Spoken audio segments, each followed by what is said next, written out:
to the morning show here on Rise News with me, Katura King. My first guest, Atim Ukoh, is the creative director of Afro Lems, an African food blog she started as a hobby over 8 years ago. Atim is renowned for her creative recipes and world fusion into her African dishes. Imaginatively inspiring creations such as coconut shaki soup to Accra and blueberry pap. There's little wonder she's been described as one of the top 5 African food bloggers to follow by several international media houses. Atim is not only celebrated internationally, but also locally, where she's at the center stage of the Nigerian culinary industry, speaking and teaching at food fairs and events, where she shares the stage with world-renowned chefs. And now, she joins us today on The Morning Show. Good morning and welcome, Atim. How are you? Good, I'm good. How are you? I'm very well. All the better for seeing you here. Now, what are you making for us today? Because this looks delightful. Yes, so I'm making Accra pancake puffs. Accra pancake puffs? Yes. What does that mean? So you know how you have regular pancake puffies in the States? Wait. Let's take it back. Pancakes and puffed anything don't seem to go very well together. So there's some breakfast places that serve pancake puffies. Right. And so I used to make Accra pancakes and sell. Accra pancakes? Yes. So I decided to do the puffies today. Wow. Yes. Okay, so I see, what do you call this contraption here? That's the pancake puff pan. Right. Yes. So it's specially created to make this kind of food. Exactly. Okay. So, now, you're sort of the doyenne of fusion cuisine in Nigeria. How do you think you got to that level? Where did all this culinary appreciation come from? To be honest, I didn't start out wanting to be this person. I just really love food. And I've always cooked, and my mom cooks as well, a lot. So seeing all this recognition just because of the stuff that I do with food is amazing. It's phenomenal. But I think also when as you're cooking, Okay. just talk us through exactly what you're doing. So I have the bean flour there. Okay. And then I've put the onions, I've put some chili powder, and I'm putting the eggs. Oh, lovely. Yes. Let's just pick this up on a camera. Look at that. So it doesn't quite look like any puff anything yet. Not yet. But it's pretty gorgeous. Okay. Yes. So I'm just going to stir that in.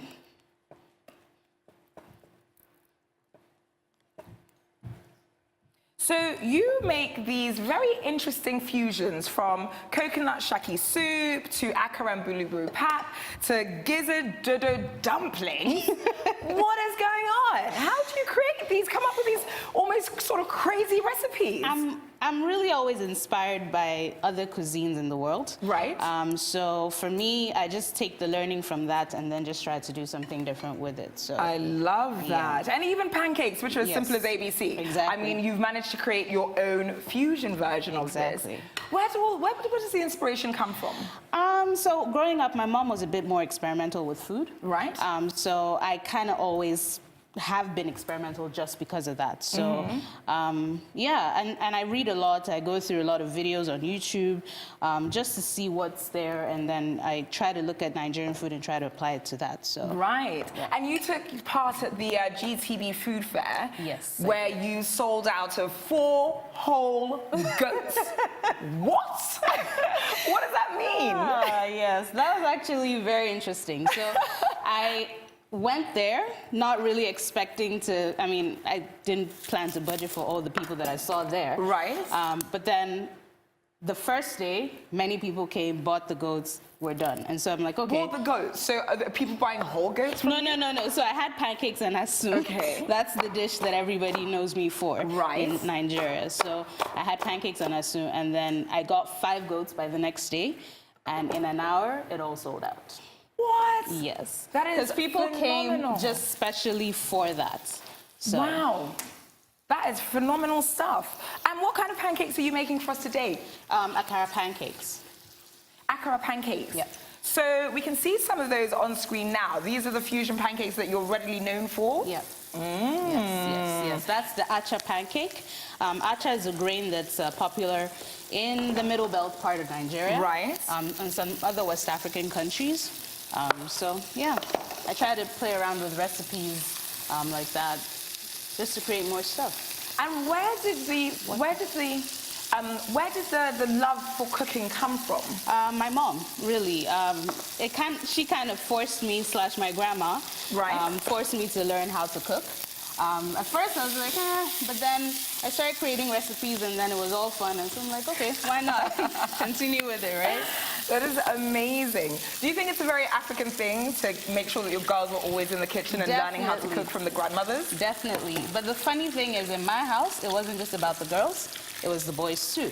Really? So my brother is a really good cook. He's a photographer, but he's a really, really good cook. Oh, that is amazing. So if I have an event and I'm running short on staff, I know I could definitely use my family members because they know how to cook. And it looks like we're missing some water here, Yes. so we can get the production assistant to just get us some water quickly. That would be amazing. So what you're doing now is frying these eggs. Yes. It's got a nice golden color. I really like the infusion of colors that you've got going on there. Yeah.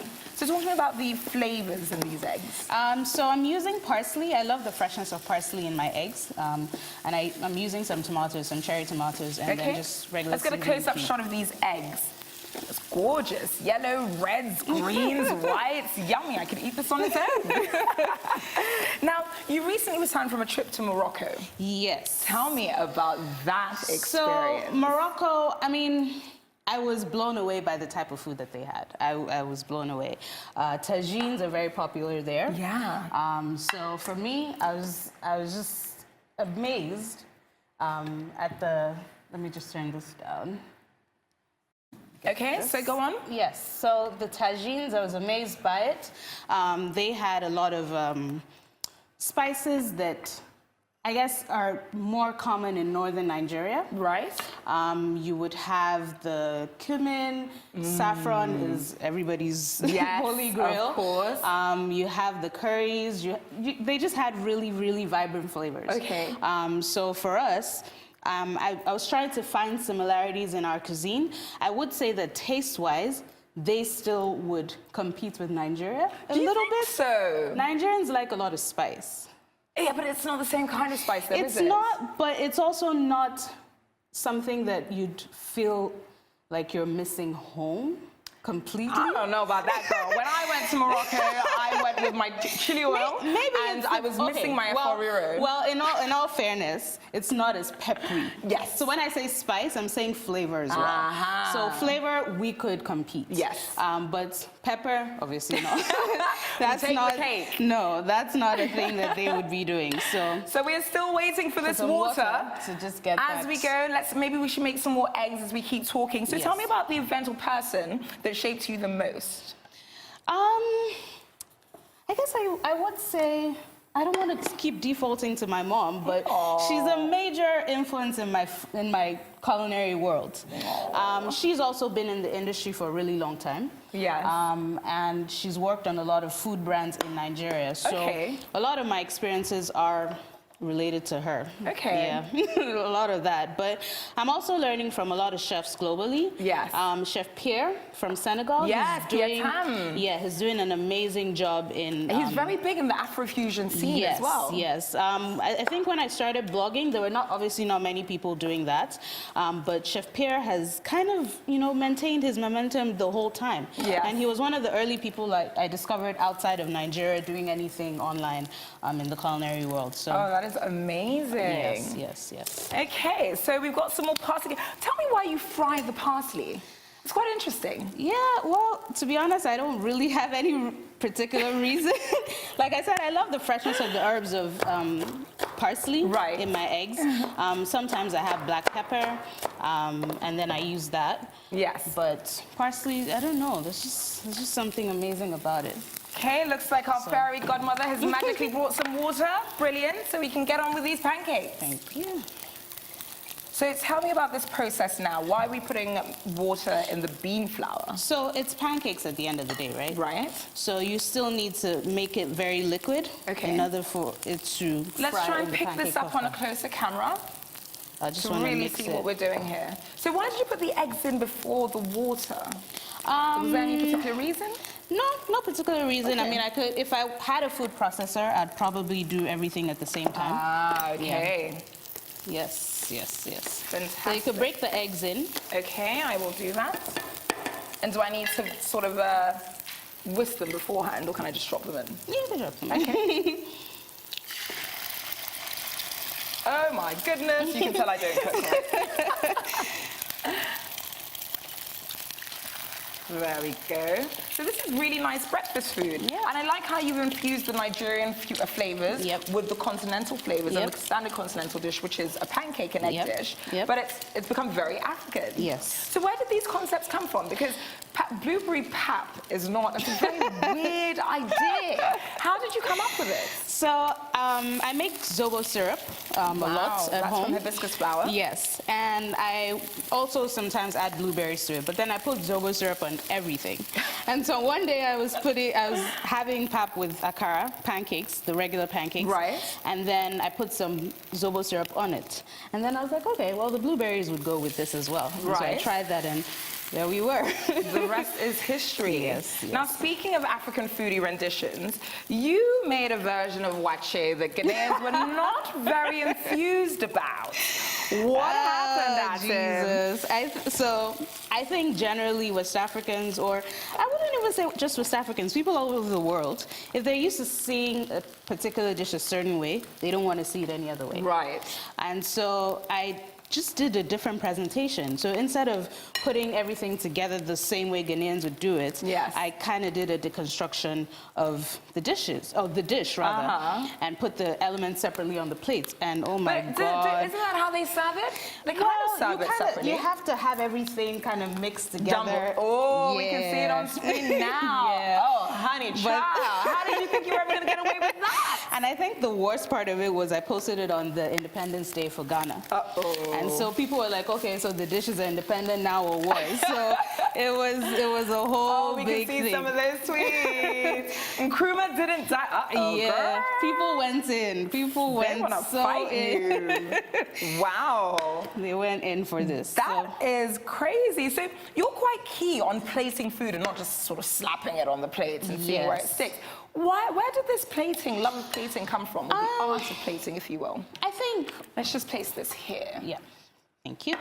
I think also it was just how I was served food growing up. So we didn't like certain foods when we were growing up. And my mom would actually maybe mold eba into shapes for us to eat, just so that we could be interested in eating. We can see some of your eba molds on screen now. That is gorgeous. Yeah, so she knew we didn't like certain things. Can I just interrupt you for a second to say, how on earth have you managed to make eba look so appetizing to me? I hate the taste of it, and it looks gorgeous. It looks like something that you'd be served at a 5-star restaurant, a Michelin-starred restaurant somewhere in the world. Wow. You have to kind of think outside the box a little bit with some of the things that you make. That's kind of my approach to everything. Just don't do the regular. Just think outside the box a bit and play around with presentation. That's amazing. So tell me about, I can't imagine that it's always been rainbows and butterflies and unicorns. No. Tell me about some disaster stories that you've had with combinations of food. Oh my God. Okay, so I think I've tried to do flavored eba. Flavored eba? But then I've tried to do some, I guess... What did you flavor it with? Zobo. Oh my gosh. So the thing is, there was a craze at some point online, food groups, where people would do cabbage eba or do eggplant eba. Or they had very not nice things. But cabbage and eba, oh my gosh. But the thing is, I was coming from the angle of, well, food, in other African countries, they play around with cassava a lot. And they play around with gari as well. A lot. Liberia has a gari peanut snack. So I was just trying to see what else could we do. And there's a fermented gari thing from Cameroon. We had a lady on last week that made it. Boloko? I don't know how to pronounce it. I don't know how to pronounce it. But yeah, so a lot of the other African countries play around with gari. So I wanted to try something else. And I put the zobo in, and I'm thinking maybe it was the way I did it. It sounds horrific. I'm not going to lie to you. Maybe it was the way I did it. Hibiscus flower and fermented cassava. Yeah. I mean... It didn't work. I'm not giving up on it yet. I'm going to still try more stuff with that. Wow. Yeah. Okay, I want to hear another one. Let's see. Well, I don't want to say disasters. Let's talk about fun stuff. Okay, that's an interesting experience. I did a puff ice cream mix. Oh, that's interesting. So fried ice cream though. Okay. So I blast froze the ice cream. Right. Wrapped it in cornflakes, dipped it in the puff mix, and fried it. Okay, that sounds amazing. Yeah. It is. And so it's hot puff puff. Why is this on your horror list? No, it's not on my horror list. I'm saying I don't want to talk about that stuff. Okay, I was about to say, that sounds phenomenal. I mean, I wish you made that this morning. Yeah, no, that one is really, really good. So this puff, what did you call it again? Puff plants? What? Pancakes? Well, Accra pancakes. Pancake puffs. Yeah. Right. So you've mixed the water, the eggs, the bean flour, some Yes. sausages, and some Onions, seasoning and some onions. Yep. Now you put it in the puff maker. Puff pancake. This is a tongue twister. puff pancake maker. Yes. And we're frying it for how many minutes? About 2 to 3 minutes, just at least until it cooks properly. So I'm gonna just flip each one. I don't know if you know. For the viewers at home, this smells divine. I don't know if you know masa. It's a rice dish from it's from the north. Yes, exactly. So the pancake puff pan reminds me of like the masa pans, and this is typically how you would fry masa. Oh, interesting. Yeah. You So learn something new every day. If you have a masa pan, you could use that as well. Okay. Now, you have really sort of just grown in leaps and bounds because you started food blogging 8 years ago. Yes. And you've gone now to sharing the stage with world-renowned chefs from across, the globe, people from Chef Robin to, I mean, the list is endless. Yes. How do you measure your success? I'm not there yet. I know that for sure. I'm not there yet. I'm still learning. You don't think so? I don't Even think though so. you're rubbing shoulders with the world's best chefs? To be honest, when I started as a catering business. Oh. And the blog was a side thing where I was like, okay, let me use this to push the catering business a bit. Right. And so when it started, I didn't really see it going anywhere. Yes. I just was having fun with it. And so when the opportunities started coming, like, okay, this is nice, But in my head, there's still a lot to do, especially in our culinary world for Nigeria. I mean, I'm looking forward to the day that we could teach Nigerian food in the cordon bleu. Oh. So until I get there, I'm not defining we're success. almost there, because I don't know if you heard, but yesterday a Nigerian won the Vendi Awards. Okay. So we're almost there. Very Almost soon there. we'll be in cordon bleu, Yes, honey, teaching yes. people how to cook efforiro and egusi soup. Exactly. So for me, like, as long as we get there, then we could start talking success. But for now, there's still a lot of work to do. So what about your own personal success? How do you measure that? Well, as much as I can impact lives, I think that's how I measure my success. Right. I have people that reach out to me and say, I started a business with one of your recipes. Oh, wow. And these are recipes that are not necessarily traditionally Nigerian. So I put up a recipe of plantain chin-chin. Ooh, that sounds amazing. Yeah. And so some ladies like, oh, I'll come back one day and tell you the story of how I started my business with just this recipe. Wow. So for me, that's where it makes sense to do all of this. Yeah. As long as you're inspiring people. Hey, I mean, I might never start a business with plantain chin-chin, but if someone else has, why not, That right? is amazing. So let me ask you a question. Yeah. If you were president for the day and you could change or disrupt a certain industry in Nigeria, what would it be and why? The tourism. Okay, interesting. More from the culinary perspective. Okay. So I sat with, I guess, a culinary great in the world on a show, and he was talking about how Nigerian food is so great and why we're not doing tours. Yes. That people would want to experience these things. Absolutely. As much as we can, let's try to create these experiences for people. That's Make it amazing. safe, let people fly in, even if it's just for the food. Yeah. And then take them around, to see what Nigerian food is. Yeah. And that's it. So tourism is where in my head it clicked, and I was like, if I had to do anything right now, it would be that. I love that answer. Yes. You know what? You and I need to work on a food tour. Yes. I will take them on a tour of where? The north, The perhaps. north, yes. And the middle belt as well. Love that. Okay. So our pancake puffs are... They are looking phenomenal. Just And about we're about ready. to plate. Yes, yes, yes. Yummy. I see lots of fruits going on over there. Yes. Strawberries, blueberries. Nigerians love their fruits anyway, Yum. so might as Oh, well. this looks divine. Talk about a great meal. So what's the future of Afro Lems? Where do you see the food blog going? Where do you see your culinary skills going? So for Afro Lems, I mean, I'm going to be focusing a lot more on personal projects with my mom. Oh, okay. We're doing a few pop-ups this year. We're also writing a book. Ooh. So finally that would be coming out for those that have been asking a million questions about it. Amazing. So we get an Afro Lems cookbook. Yes, yes. So there'll be a few things that would happen over Christmas. Some of the theme pop-ups are more about the experience and less about the food. Okay. The food will be great, I promise, but it's more about the experience Yes. of the pop-up. So if you think blind dining, for example, you know, doing things like that in Nigeria, Oh, wow. that's more the idea. How exciting! So for those of my viewers that want to keep up to date with you on social media, find out when you're releasing this cookbook, attend any of your fantastic events, how can they do so? So I'm on Instagram, Facebook, Twitter, at AfroLems on all those platforms. Okay. So that's where you can find me. Fantastic. And do you have a website for your blog, perchance? Yes, afrolems.com.